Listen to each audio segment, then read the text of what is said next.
What's up guys, it's me again. It's day 2 of building a SaaS in public, and as you guys know, I make these videos on a daily basis. I was doing it pretty consistently for the past month, but yeah, since April 7th, I didn't record any videos. I recorded the first one yesterday. But yeah, the goal of these is to just tell you what I'm doing in my SaaS business to grow it. Today I want to talk to you guys about our onboarding sequence, and yeah, more on that in a bit.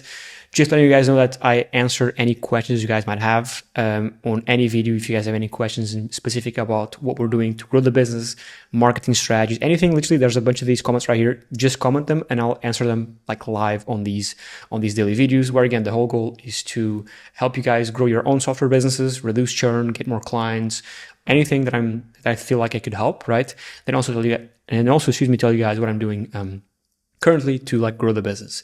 And today I want to talk to you guys about the onboarding sequence. Now, we never really had an onboarding sequence before because we just, not that I felt like it wasn't necessary. I think everything is necessary. I feel like I don't feel like everything is necessary, but I feel like you should test everything to see if everything is necessary for you, because this might not work for us. It might work for you, and vice versa, right? The marketing strategy that I talk about on this channel that work for us, that work for me, that work for me, that I talk about in these videos right here, might not work for you, and stuff that works for you might not work for me. Okay, so do keep that in mind. That being said, that's precisely why I think you should test every single thing you can, be it marketing strategies, email sequences, whatever, to see if it works. If it does, great. If not, just move on to the next thing. What you can't do is be stopped and just wait for things to happen, because if you're stopped and you don't do anything, then nothing will happen. Excuse me. So with this right here, it's a two-step sequence. When they buy, they get automatically redirected to this page where I say thank you for purchasing, and then there's just a video, it's 1 minute and 30 of me saying thank you. They are them seeing my face, hearing my voice, which also creates even more trust. Now, of course, they already needed trust to buy the product, but I feel like even after they buy, I still want them to see my face so they can get to know, and trust me more. And this, I don't know if this is true or not, but I feel like the more people feel like they know, and trust you, the more you create these parasocial relationships that can reduce churn. And not only that, but if and when you make mistakes, if your SaaS has a bug or it goes down, people will be much more chill about it. They won't make insane complaints or write negative reviews, because they feel like you're sort of a friend. So that's why I do it as well. There's 3 calls to actions here. One for a product demo, so they can understand the full-on product, even though, of course, if they already signed up, most likely they understand what the product does, especially now that we don't have a free trial. Then help docs, we link out with help docs, because help docs are more in-depth training than the full product demo, because they go in-depth on every single feature. And then we just link out to a bunch of training and free courses, case studies and use cases, so that people can see, okay, I bought the product and here's a list of a bunch of use cases and case studies people are using Arvo for. Okay, so they can get inspired. And then step 2, after they just click continue the dashboard, we want them to set up their account.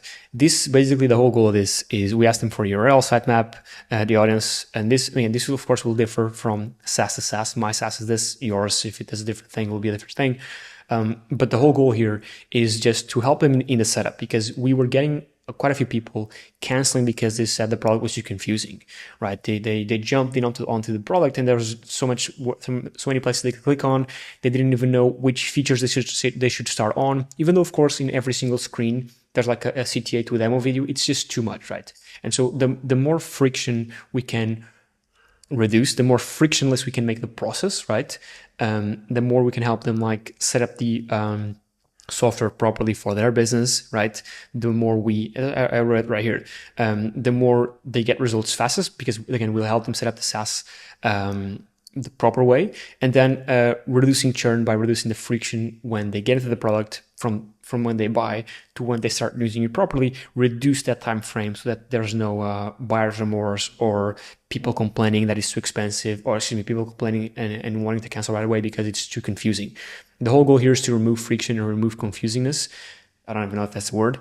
Basically just streamline the whole process. Now, we've probably should have built this onboarding sequence years back, but we didn't. It's fine. But again, this might not even work. Let's see. If it works, great. The goal is to, again, see if a proper onboarding sequence will reduce churn by setting up people's accounts or users' accounts properly upfront for them, and telling you, hey, listen, click here, click there, click whatever, which is going to be step 3, 4, 5. After this, the idea is to have like multiple, like literally an onboarding flow sequence where people are guided to where to click next to properly set up the product, how I'd set it up as a founder when I'm buying it. Because even though we have a lot of training and case studies, most people don't really have time to watch the training and the demo videos because it's quite long. They just want to give a go and try it out themselves. Which, I mean, if you bought on any SaaS in the past, your first instinct isn't to go watch the demo videos; it's to try out yourself first, which is fine, right?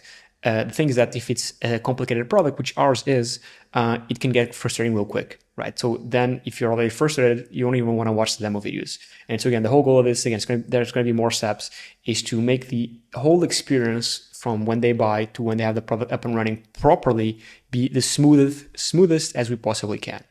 So yeah, that's it, guys. Short one. Again, I'm going to pump out these on a daily basis. Again, I know I've stopped them, but I'll bring them on a daily basis. Any questions you guys have, let me know, because on tomorrow's video, I'll just go here to comments. I'll just answer the guys' questions. For example, let's see here, one that came in for a long time. Like, did you start SaaS in Portugal? If so, did you target foreign country customers? I've already went over this in video, but yeah, sure. We only targeted US-based customers from the get-go. US is the biggest market, the market with the most money, so it makes sense to just target them. And especially if you have a SaaS business, right? You're not shipping out physical products. You're not shipping out real things. It's all digital. It's all like zeros and ones. So you can sell anywhere in the world you want. So might as well just go to the biggest market, which is the US-based market, okay? So yeah, that's it. These types of questions, anything you guys have, anything you guys want to see about my email sequences, churn, MRR, anything you guys want to see, just let me know. Comment down below in the video and I'll answer them in the next one. Thank you so much for watching. I know I spoke a lot faster than I usually do, but I have to go. So that's it. I'll see you tomorrow. Cheers.